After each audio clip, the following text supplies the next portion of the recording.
Hello students and welcome to economics class. Today we are going to study a very important topic, that is collection of data.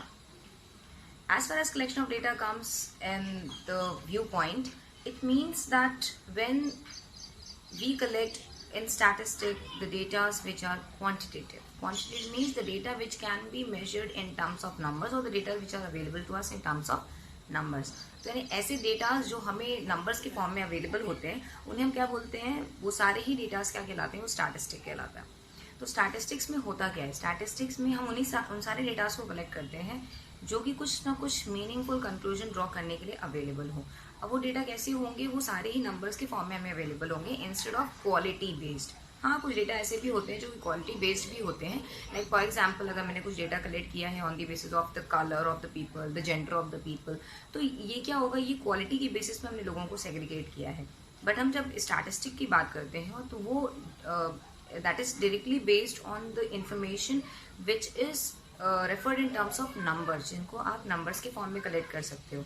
ठीक है, तो इसके बहुत अलग अलग से सोर्स हैं जिनके थ्रू हम डेटास को कलेक्ट करते हैं. फिर बहुत सारे मेथड्स हैं जिसके थ्रू हम डेटास को कलेक्ट करने का प्रोसीजर कैरी फॉरवर्ड करते हैं. तो आज की इस वीडियो में stay tuned, we are going to discuss about what are the sources through which we collect the datas and what type of the datas are being collected through those sources. So let's start. As far as the first one I have, that is the sources. तो sources यानी कि कौन सी वो जगहें हैं, कौन सा वो एरिया है जहाँ से आप इन्फॉर्मेशन को कलेक्ट कर सकते हो. तो हमारे पास दो तरह के सोर्स होते हैं, एक प्राइमरी होता है और एक सेकेंडरी होता है. ठीक है, प्राइमरी कैसा सोर्स होता है, प्राइमरी कैसा सोर्स होता है जिसमें जो भी इन्फॉर्मेशन कलेक्ट की जाती है वो फर्स्ट हैंड डेटा होता है. First hand data in the sense कि पहली बार जब डेटा कलेक्ट किया गया तो उसी एरिया से ही कलेक्ट किया गया था. लाइक फॉर एग्जाम्पल अगर मुझे अपनी क्लास में एक सर्वे करना है और that information is going to be the first hand data, like उनका मुझे वेट कैलकुलेट करना है, या फिर हो सकता है कि उस क्लास में जो पढ़ने वाले बच्चे हैं उनका मे बी जो प्रेफरेंस है toward the particular kind of the commodities ये देख लेना, या फिर हमारी अगल बगल की सोसाइटी में रहने वाले जो लोग हैं उनका लिविंग स्टैंडर्ड कैसा है, कैसी उनकी लिविंग लाइफस्टाइल है, ये मुझे अगर जानना है तो I have to go to the people personally and then उनके पास से मुझे वो इन्फॉर्मेशन कलेक्ट करनी होगी. तो जब वो इन्फॉर्मेशन कलेक्ट कर रहे हैं तो वो हम फर्स्ट हैंड डेटा कलेक्ट कर रहे हैं ना, क्योंकि पहली बार हम ही वो डेटा जाकर के कलेक्ट कर रहे हैं. और इस तरह के डेटास को हम क्या कहते हैं, प्राइमरी सोर्स. ठीक है, तो इसका पहला पॉइंट है सोर्स ऑफ ओरिजिन, यानी कि जहां से इंफॉर्मेशन का जन्म हुआ आपने इंफॉर्मेशन वहीं से कलेक्ट कर ली, तो that is called as source of origin. Like for example मुझे अपनी पड़ोस में इतने कैसे ऐसे कौन से लोग हैं जो इस पर्टिकुलर प्रोडक्ट का यूज कर रहे हैं, इसका मुझे एक सर्वे करना है. तो इन दैट केस क्योंकि मैं वहां जा करके एज एन इन्वेस्टिगेटर वो सारी इन्फॉर्मेशन खुद ही कलेक्ट कर रही हूँ. लाइक आशा बहनें है ना, बहुत सी एरियाज में जाती हैं ये देखने के लिए कि कौन से कितने ऐसे बच्चे हैं जो अभी पोलियो से पीड़ित हैं और उनको पोलियो ड्रॉप्स देना चाहिए. तो ये एक तरीके का फर्स्ट हैंड डेटा होता है क्योंकि वो पर्सनली जाकर के ये डेटा कलेक्ट करती है, उन्हें कहीं से रेडीमेड डेटा अवेलेबल नहीं होता है. इसी को हम कहते हैं फर्स्ट हैंड क्वान्टिटेटिव डेटा, यानी कि क्योंकि ये नंबर्स के फॉर्म में होता है इसीलिए इसको हम फर्स्ट हैंड क्वान्टिटेटिव डेटा भी कहते हैं. क्वान्टिटेटिव मतलब quantity based, not quality based. Quantity based कैसे हो सकता है, लाइक अभी मैं जब सेकेंडरी डेटा पढ़ाऊंगी तब मैं इसके बारे में थोड़ा डिटेल में बताऊंगी. इन्वेस्टिगेटर्स कॉन्टैक्टिंग रिस्पॉन्डेंट डायरेक्टली, इसमें क्या होगा, रिस्पॉन्डेंट घर घर जाएंगे और इन्फॉर्मेशन को कलेक्ट करेंगे इंस्टेड ऑफ जस्ट गूगल में सर्च किया और इन्फॉर्मेशन आ गई आपके सामने. अगर हम इन्फॉर्मेशन गूगल की बात कर रहे हैं, न्यूज़पेपर्स की बात कर रहे हैं, तो ये सारे इन्फॉर्मेशन तो ऑलरेडी हमारे पास रेडी अवेलेबल होता है ना, बस हम उसे ग्रैब करते हैं और यूज कर देते हैं as whatever the study area is concern. लेकिन हमने खुद जाकर के वो इन्फॉर्मेशन को कलेक्ट नहीं किया. तो जब हम इन्फॉर्मेशन को जाकर के खुद से पर्सनली कलेक्ट करते हैं और उसके बारे में इन्फॉर्मेशन गेन करते हैं, लाइक फॉर एग्जांपल आप एक रिसर्चर हो तो इन दैट केस आप एक पर्टिकुलर एरिया में जाओगे ना, उस एरिया के लोगों के बारे में, कैसा उनका लिविंग स्टैंडर्ड है, कितनी एजुकेशन है, ये सारी चीज़ें आप खुद से जाकर के कलेक्ट कर रहे हो. तो ये क्या बन जाएगा, फिर फर्स्ट हैंड डेटा बन जाएगा. क्यों, क्योंकि आपने वो डेटा खुद से कलेक्ट किया instead of getting it from anywhere which is already existing and you are using it. What it. Coming to the secondary, जब सेकेंडरी समझ में आएगा तो प्राइमरी अपने आप क्लियर हो जाएगा. ठीक है, तो सेकेंडरी क्या है, सेकेंडरी का नाम से ही क्लियर है. प्राइमरी जैसा होता है कि पहली बार, तो सेकेंडरी मतलब पहले से ही हो चुका है वो काम और आपने बस उस रेडीमेड डेटा को अपने जो भी आपका पर्पस है उसमें यूज़ किया है. लाइक फॉर एग्जांपल अगर मैं खाना है ना खाना बनाने के लिए इंग्रेडिएंट्स को खुद से सर्च करूं and then I brought up with the complete what we can say it as the list of the ingredients, and then I prepare the dish. So that will be the first hand data as if it is being prepared by me personally, right? मैंने खुद से उस food के बारे में search किया and then जा करके वो डेटा मैंने वो फूड बनाया, ठीक है। लेकिन अब वो बना हुआ है, ठीक, बने हुए फूड है, उसी को आप ला रहे हो और अगेन उसमें थोड़ा सा स्पाइसेस डाल करके उसको रेडी कर दिया। तो आपने क्या किया, आपने उस डेटा को कलेक्ट करने के लिए कोई मेहनत नहीं की है, वो पहले से ही रेडी था। आपने बस उसमें थोड़ा सा what we can say it as coriander डाल करके और वो प्रेजेंट कर दिया। तो प्लेटिंग करना is not that the big deal ना, आपने प्लेटिंग करने के लिए उस फूड को बनाया नहीं था। तो this is something like that only. तो जब हम डेटाज की बात करते हैं, जो नंबर्स के फॉर्म में डेटाज होते हैं, पूरी कंट्री में बहुत सारे डेटाज हमारे इर्द गिर्द फ्लो होता रहता है। तो जब कोई डेटा हम खुद से कलेक्ट करते हैं या पहली बार वो डेटा कलेक्ट किया जाता है और बाद में वो रिकॉर्ड हो जाता है, तो उसी को हम कहते हैं प्राइमरी डेटा। और ऐसे डेटा जो पहले से ही रिकॉर्डेड हैं, बस उनको आपको कलेक्ट करना है और यूज करना है अपने स्टैटिस्टिकल पर्पज में, तो that is called as secondary data. Okay, now let's see the features of it. Statistical information from the agency और द इंस्टीट्यूशन। तो इस तरह के डेटा आपको कहाँ से मिलेंगे? इस तरह के डेटा हमें कहाँ से मिल सकते हैं? या तो कोई ऐसी एजेंसी होगी या कोई इंस्टीट्यूशन होगा जिन्होंने ऑलरेडी वो इन्फॉर्मेशन कलेक्ट कर ली है। What I can give the example as yes, population census. अगर पॉपुलेशन सेंसस की बात की जाए, मेरी क्लास में मेरी टीचर ने मुझसे पूछा कि what is the population of the entire country. तो do you think that I will go to every door and will collect the information? No, it's a big deal. I'm not going to go and do that. What I'm going to do is I'll just do a quick search on internet and will get the information कि आखिर हमारी country की population क्या है, right? So this is what the thing. तो इस case में आप खुद नहीं गए वो इन्फॉर्मेशन को कलेक्ट करने के लिए, आपने बस एक क्लिक किया और वो इन्फॉर्मेशन आपके पास आ गई। लेकिन कभी ना कभी तो उस डेटा को किसी न किसी ने जा करके कलेक्ट किया होगा। तो जब वो डेटा जा करके पर्सनली कलेक्ट किया गया रिस्पॉन्डेंट से, तो वो प्राइमरी हुआ। और जब वो डेटा ऑलरेडी रजिस्टर्ड हो गया और फिर उस रेडीमेड डेटा को आप यूज कर रहे हो, तो that is already existing data in the environment और विद द एजेंसीज और the institutions, so that becomes secondary data. I hope it is clear. Coming to the next point, that is already in possession. तो इस तरह के data कैसे होते हैं? इस तरह के डेटा ऑलरेडी किसी ना किसी की पोजेशन में होते हैं, किसी एजेंसी की पोजेशन में होते हैं, किसी गवर्नमेंट की पोजेशन में होते हैं। क्योंकि ऑलरेडी अवेलेबल है तो ये किसी न किसी बंदे के पोजीशन में होगा। बस आपको वहां से वो डेटा कलेक्ट करना है और information what you can say it as present कर देना। लाइक फॉर एग्जांपल, आपको एक ऐसे बोला है कोविड-19 के ऊपर प्रेजेंट करने के लिए। तो अब कोविड-19 में अभी हमारी कंट्री में कितने केसेस हुए, वर्ल्ड में कितने केसेस हैं, बाकी कंट्रीज कैसे उससे कोप अप कर रही है, इस चीज़ के लिए आप खुद से नहीं जाओगे वो सर्वे करने के लिए, है ना। It is already available on the internet.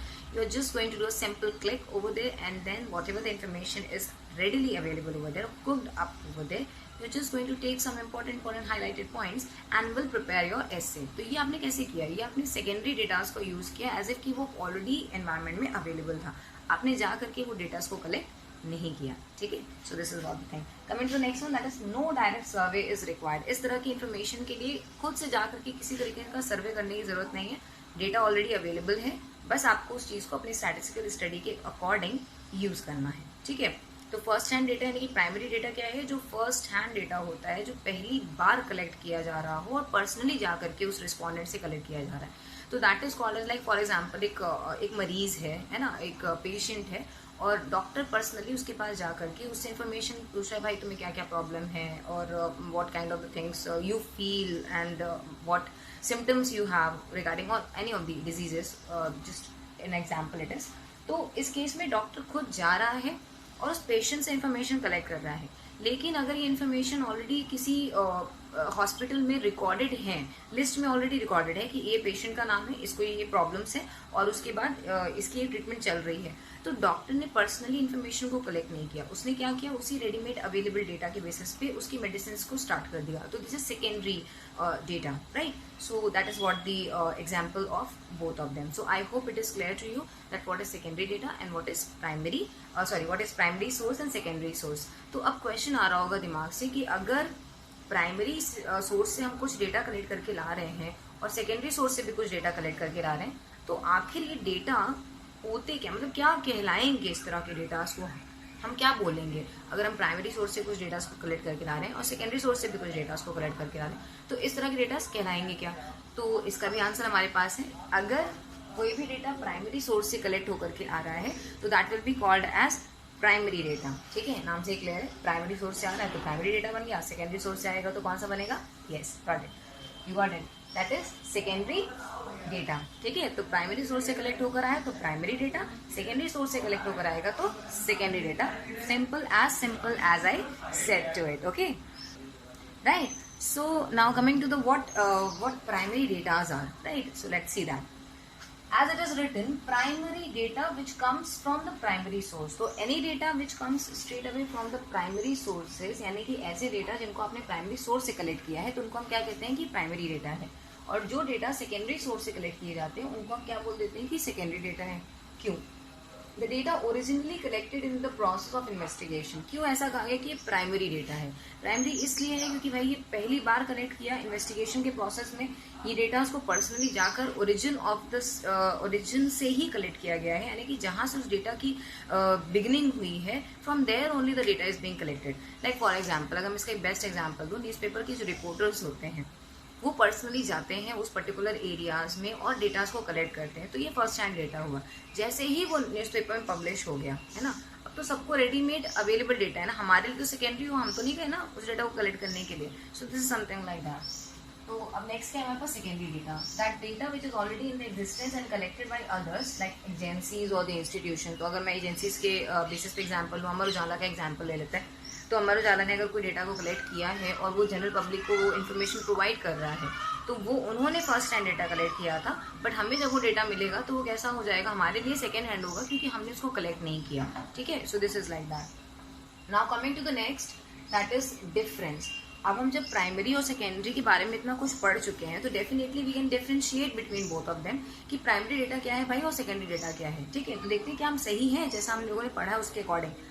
तो डिफरेंस क्या है, पहला ओरिजिनलिटी। तो डेफिनेटली आपने पढ़ा था कि प्राइमरी क्या होता है, ओरिजिनल होता है, और सेकेंडरी क्या होता है, ऑलरेडी अवेलेबल होता है, वो कोई ओरिजिनलिटी नहीं होती है क्योंकि वो किसी ने पहले ही कलेक्ट कर लिया था किसी बेसिक पर्पस के लिए। तो वो पर्पस पूरा हो जाने के बाद अब वो रजिस्टर्ड में मेंटेन है या आपकी गूगल पे अवेलेबल है।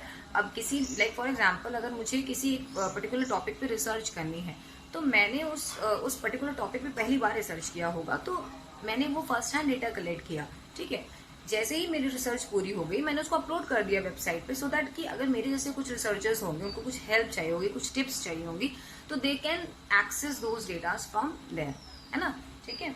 तो हम यहाँ पे क्या कहेंगे कि जब हम ओरिजिनलिटी की बात करें तो P denotes primary, S denotes secondary. तो प्राइमरी कैसा होता है, ओरिजिनल होता है, और सेकेंडरी कैसा होता है, ऑलरेडी इन एग्जिस्टेंस, यानी कि ऑलरेडी ही ये पहले से ही मेंटेन्ड होता है आपके रजिस्टर्स में, आपके एनवायरमेंट में विद एजेंसीज और इंस्टीट्यूशंस, ठीक है। नेक्स्ट क्या है हमारे पास, ऑब्जेक्टिव। तो प्राइमरी का कैसा ऑब्जेक्टिव होता है, बहुत ही स्पेसिफिक होगा। भाई जाहिर सी बात है कि अगर हम किसी भी एक पर्टिकुलर इशू के बारे में इंफॉर्मेशन कलेक्ट कर रहे हैं तो हमारा वो एरिया ऑफ स्टडी तो स्पेसिफिक ही होगा ना, किसी पर्टिकुलर चीज़ के बारे में तो स्टडी कर रहे होंगे, तो वो जब स्टडी होगी तो वो स्पेसिफिक किसी एक स्पेसिफिक पर्टिकुलर प्रॉब्लम के बारे में स्टडी किया गया एंड देन डेटास को कलेक्ट किया गया, तो that is reason it is specific.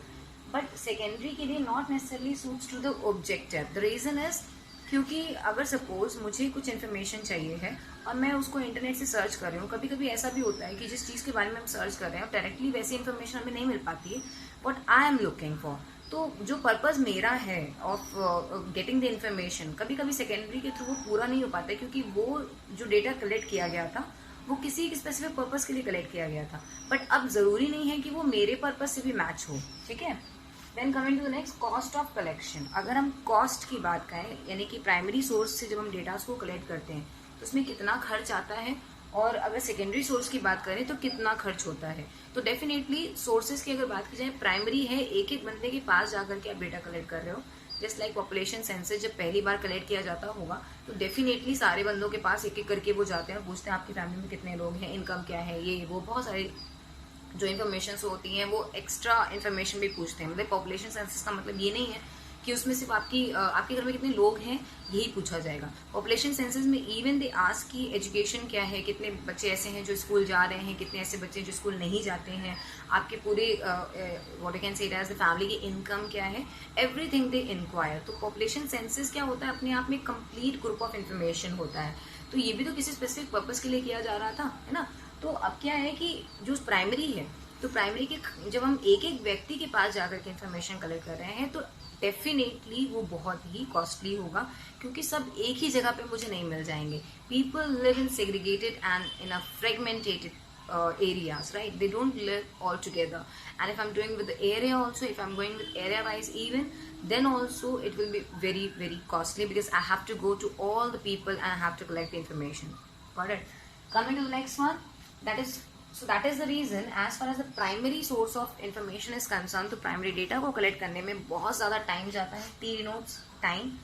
पैसा बहुत खर्च होता है, क्योंकि भाई एक एक व्यक्ति के पास जाएंगे तो पैसे भी बहुत खर्च होने वाले हैं. फिर क्या है, एफर्ट, मेहनत भी बहुत लगने वाली है, क्योंकि एक बंदा इसमें एम्प्लॉय नहीं होगा, बहुत सारे लोगों की ज़रूरत होगी उस इन्फॉर्मेशन को कलेक्ट करने के लिए, राइट? तो एम्प्लॉयमेंट बहुत ज़्यादा लोगों का होगा, लेकिन साथ ही साथ मेहनत बहुत होगी. फिर अगर हम सेकेंडरी इन्फॉर्मेशन की बात की जाए, तो हमने पहले ही बोला है कि सेकेंडरी इन्फॉर्मेशन है भाई पहले से ही अवेलेबल. अगर मुझे इंटरनेट से कोई इन्फॉर्मेशन ग्रैब करनी है तो कितना खर्च आता है भाई? कुछ खर्च नहीं है, हम तो वैसे भी व्हाट्सएप फेसबुक चलाने के लिए इतना इंटरनेट डलवा लेते हैं, उसी में थोड़ी सी इन्फॉर्मेशन भी ले लेते हैं. तो in this case what happens is कि हमने बहुत मिनिमम खर्च किया in order to gain that secondary information which is already available in the what you can say it as the environment, and you're just grabbing it and fulfilling your purpose. ठीक है? तो ये क्या है, time के basis पे भी time saving है. With just a click you get the information, with the newspaper you get the information, so it is very less time consuming. Money definitely बहुत कम खर्च है. इसको हम कह सकते हैं कि बचत बहुत अच्छी खासी हो सकती है. एंड देन एफर्ट की बात की जाए, कोई मेहनत नहीं भाई, पहले से कलेक्ट हो चुका है, बस गए हैं, इन्फॉर्मेशन आपने ली और वो आपने खुद से यूज़ कर लिया. आपने किया क्या, अगर मुझे टीचर के सामने एक बहुत अच्छी रेपिटेशन करनी है तो I have prepared an essay, and that essay मैंने इधर की साइड से उधर की साइड से बहुत सारी इन्फॉर्मेशन कलेक्ट करके बहुत अच्छा डाटा वहाँ पे प्रेजेंट कर दिया, टेबल्स बना दी, ग्राफ बना दिया, लेकिन कुछ खुद से नहीं बनाया, सब कुछ वहाँ से देखा और कॉपी कर दिया. But what is the thing is कि वो इन्फॉर्मेशन गेन करने के लिए मुझे बहुत ज़्यादा टाइम नहीं लगा, बहुत ज़्यादा मेहनत भी नहीं करनी पड़ी, क्योंकि खुद से जाकर के कुछ भी बनाना नहीं था, right? So you just note it down, I am just coming with in a second. Okay, so now let's understand the next very important topic of this chapter, that is statistical methods. As far as the statistical methods are being concerned, so we have different types of methods which can be used for this purpose. Okay, so as far as the methods are being concerned for the collection of data, so we have different methods through which we can collect the data. Okay, and as far as the data collection is concerned, so the types of the methods which we have, that is the first type, which is direct personal investigation. Second is indirect oral investigation, information from local sources, and correspondent. So as far as the information is being concerned from the local sources, or the information is concerned from the correspondent directly, so the thing which is very important over here which we need to understand is, that is the direct personal investigation. It means you go to the person directly and then you investigate. इसका मतलब ये कह सकते हैं कि जिस भी बंदे से हमें इन्फॉर्मेशन लेनी होगी उसके पास हम क्या करेंगे, डायरेक्टली जाएंगे, and then we are going to collect information, instead of कि हम किसी और से पूछ करके उसके बारे में इन्फॉर्मेशन कलेक्ट कर लें. ठीक है, तो ये क्या हो जाएगा, ये डायरेक्ट इन्वेस्टिगेशन हो जाएगी. तो डायरेक्ट पर्सनल इन्वेस्टिगेशन यानी कि डायरेक्टली किसी के पास जाओ और इन्फॉर्मेशन को कलेक्ट करो. इनडायरेक्ट ओरल इन्वेस्टिगेशन यानी कि उससे ना पूछ करके किसी और से पूछ करके इन्फॉर्मेशन को कलेक्ट कर लेना. The basic example I can give like, जैसे सपोज कोई एक्सीडेंट हो गया है, तो जिसके साथ वो ट्रेजेडी हुई है, अगर वो पेशेंट उस टाइम पर नहीं है और उससे मैं इन्फॉर्मेशन नहीं ले सकती हूँ, अगर उससे लेती तो क्या बनता है, डायरेक्ट बन जाता. ठीक है, न्यूज़ बन, जैसे हमने इन्फॉर्मेशन कलेक्ट करनी. तो अगर उससे नहीं कलेक्ट कर पा रहे हैं तो इट मीन्स मैंने शायद ये इन्फॉर्मेशन जो भी वहाँ का विक्टिम रहा, जो भी वहाँ पर विटनेस रहे होंगे, आई विटनेस रहे होंगे, उनसे इन्फॉर्मेशन को हम कलेक्ट कर सकते हैं. जब हम आई विटनेस इन्फॉर्मेशन को कलेक्ट करेंगे तो वो क्या बन जाएगा फिर, इनडायरेक्ट ओरल इन्वेस्टिगेशन. ठीक है, नेक्स्ट है हमारे पास information from the local sources and the correspondent. तो अब ये भी हो सकता है कि कोई इन्फॉर्मेशन को आप लोकल सोर्सेज से कलेक्ट कर लो, यानी कि हम ये कह सकते हैं कि कुछ बंदों की आपने टीम बना ली है और अपनी जो भी लाइक हमारे जो न्यूज़पेपर्स होते हैं उनमें क्या होता है कि जो इन्फॉर्मेशन हम कलेक्ट कर रहे होते हैं उस इन्फॉर्मेशन को हम कह सकते हैं कि जो लाइक न्यूज़पेपर रीडर्स हैं तो वो डायरेक्टली एडिटर किसी भी घर एरिया में जाकर के इन्फॉर्मेशन को कलेक्ट नहीं करता. देखो कितना स्मार्ट होता है वो, उस एरिया में जितने लोग रहते हैं या उस एरिया के कुछ लोगों को ही अपने उस न्यूज़पेपर रीडिंग में वो पार्ट बना लेता है और फिर उसके बाद उनसे इन्फॉर्मेशन को कलेक्ट करता है और अपने न्यूज़पेपर में एरिया वाइज इन्फॉर्मेशन उसे मिल जाती है, इंस्टेड ऑफ कि वो अलग अलग एक ही एरिया के अलग अलग बंदों को अलग अलग एरियाज में वो हायर करे, तो वो थोड़ा सा ज़्यादा कॉस्टली भी हो जाएगा। ठीक है, तो ये एक पॉलिसी वो यूज़ करता है। और क्या है हमारे पास next that we have is कि information through the questionnaire and schedules. Even कुछ कुछ इन्फॉर्मेशन ऐसी भी होती हैं जो क्वेश्चनर या फिर स्केड्यूल्स के थ्रू भी कलेक्ट की जाती है। तो अगर मैं स्केड्यूल्स के थ्रू बोलूँ तो मैं ये कह सकती हूँ कि एक टेबल के फॉर्मेट में क्वेश्चंस होंगे जो कि एन्यूमरेटर यानी कि जो कलेक्ट करने वाला है वो लोगों से खुद ही पूछेगा इन्फॉर्मेशन के बारे में। लाइक हम कह सकते हैं कि क्वेश्चंस उनसे पूछेगा और उसके जो भी आंसर्स हैं वो उसमें खुद मेंशन करेगा, इंस्टेड ऑफ कि वो उनको बोले कि आप लिखिए। लेकिन क्वेश्चन में क्या होता है कि क्वेश्चन एर्स में आपसे इन्फॉर्मेशन फिलअप करने के लिए बोला जाता है, इंस्टेड ऑफ कि आपकी इन्फॉर्मेशन बताई हुई मैं खुद से लिखूं। ठीक है, इसका देखो बेस्ट एग्जाम्पल क्या हो सकता है, हमारे पास है मेलिंग मेथड। तो मेलिंग मेथड में देखो क्या होता है, लाइक यूट्यूब का एग्जांपल लेते हैं। तो यूट्यूब में कभी कभी आपने देखा होगा कुछ वीडियोस को देखने के लिए हमारे पास एक सर्वे टाइप का आता है और उसमें वो सर्वे को आप कुछ टाइम के लिए स्किप नहीं कर सकते, उसके बाद आप चाहो तो स्किप कर सकते हो। तो इसमें क्या होता है कि ये इस तरह का मेथड जो होगा वो थोड़ा सा मीन्स लाइक एजुकेशन रिक्वायरमेंट होगी। जितने लोग पढ़े लिखे होंगे तो वो तो क्वेश्चन को फुलफिल कर लेंगे क्योंकि वो खुद से सक्षम है उस चीज को लिखने में।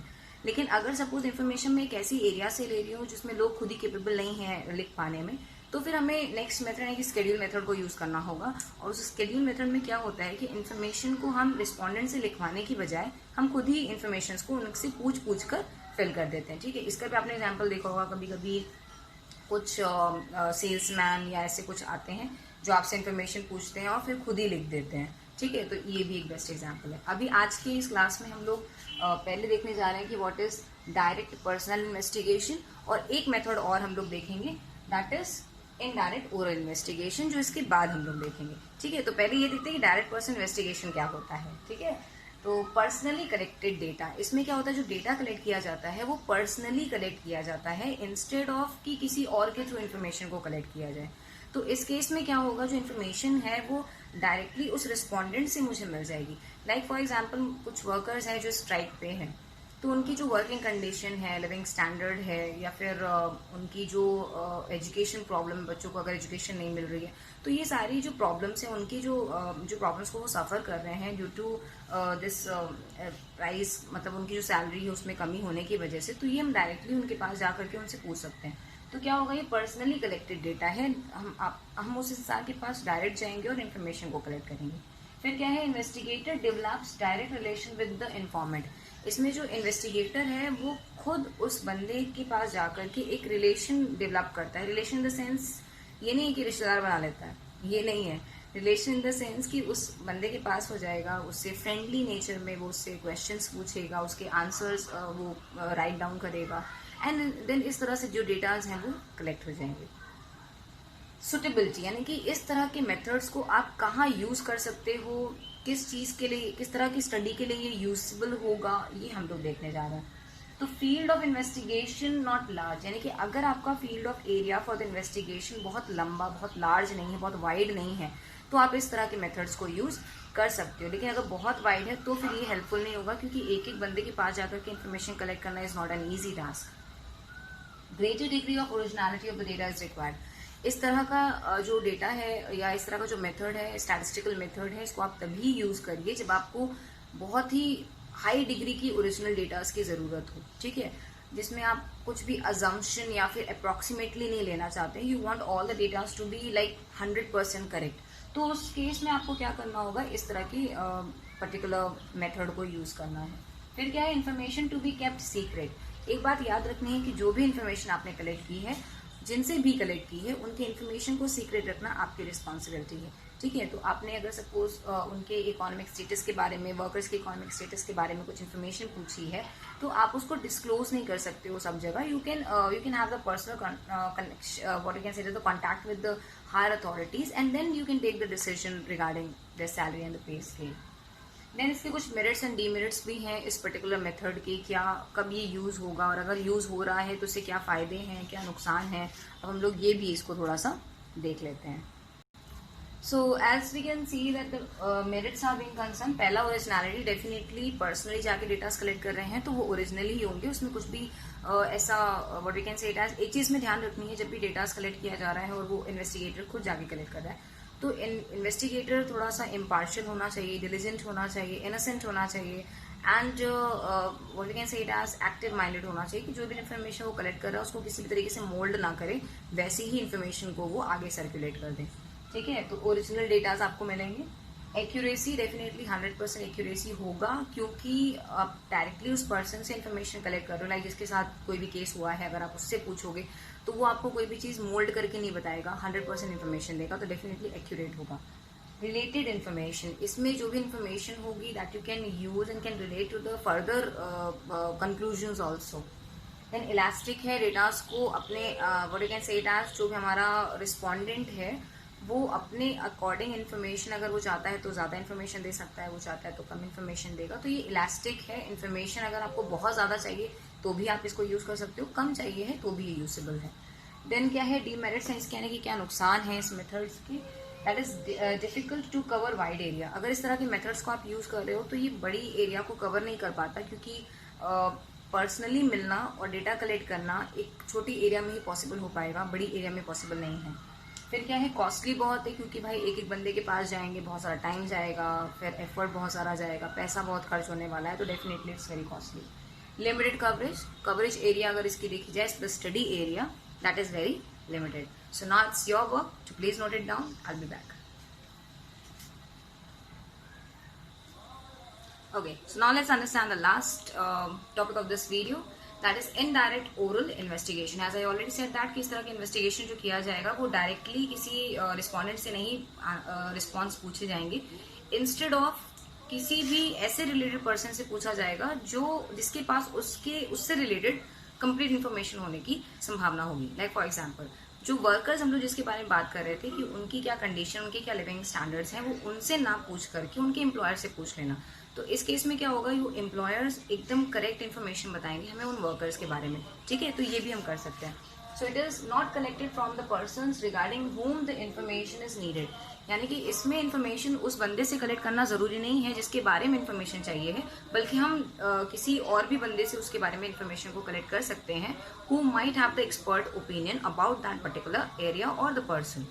Next is collected orally from other persons who are expert to possess the necessary information. तो हमें क्या करना होगा, इसमें हम ओरल इन्फॉर्मेशन कलेक्ट करते हैं, यानी कि हम उस जिस बंदे से हमें इन्फॉर्मेशन लेनी है उससे ना लेकर के किसी दूसरे के पास जाएंगे जिसको इसके बारे में ज़्यादा इन्फॉर्मेशन पता होगी। लाइक वर्कर्स से ना पूछ करके उनके एम्प्लॉयर से पूछना, तो उनके पास करेक्ट इन्फॉर्मेशन होगी, वो एक्सपर्ट ओपिनियन हमें उस पर्टिकुलर एरिया के बारे में बताएंगे पूरा एनालिसिस करके। ठीक है, अब वर्कर क्या है वो अपने अकॉर्डिंग बताएगा, लेकिन एम्प्लॉयर क्या है वो पूरा कंपैरेटिवली स्टडी हमें बताएगा, तो दैट इज द रीजन वो एक्सपर्ट ओपिनियन देंगे हमें।